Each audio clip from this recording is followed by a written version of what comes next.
жалпы адам тамақтан ләззат іздеген кезде адам тамақты артық іше бастайды. Ләззат іздеу керек па? Тамақтан ба? Иә.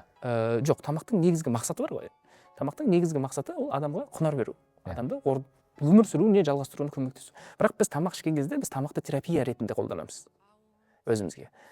Өміріміздегі болып жатқан проблемадан өзімізден қашу үшін қолданамыз тамақты. Ләззат іздеу үшін қолданамыз. Тамақтан артық ләззат қалмай қалады кейбір адамдардың өмірінде. Сол үшін ол тек қана жұмыс тамақ болып кеткеннен кейін ол тамаққа бүкіл отбасылық ләззатты, достарымен кездесу ләззатын, тағы да бір өзінің экстремальный өзінің бір хоббиларынан алатын ләззаттардың барлығын тамаққа бұйырып қояды. Сен маған соны беру керексің деп. Тамақтан іздей бастайды. Сондай ләззат формасы тамақтан алған ол дұрыс емес. Енді ол сенің бағанағы психический адекватностьтіңді азайтады.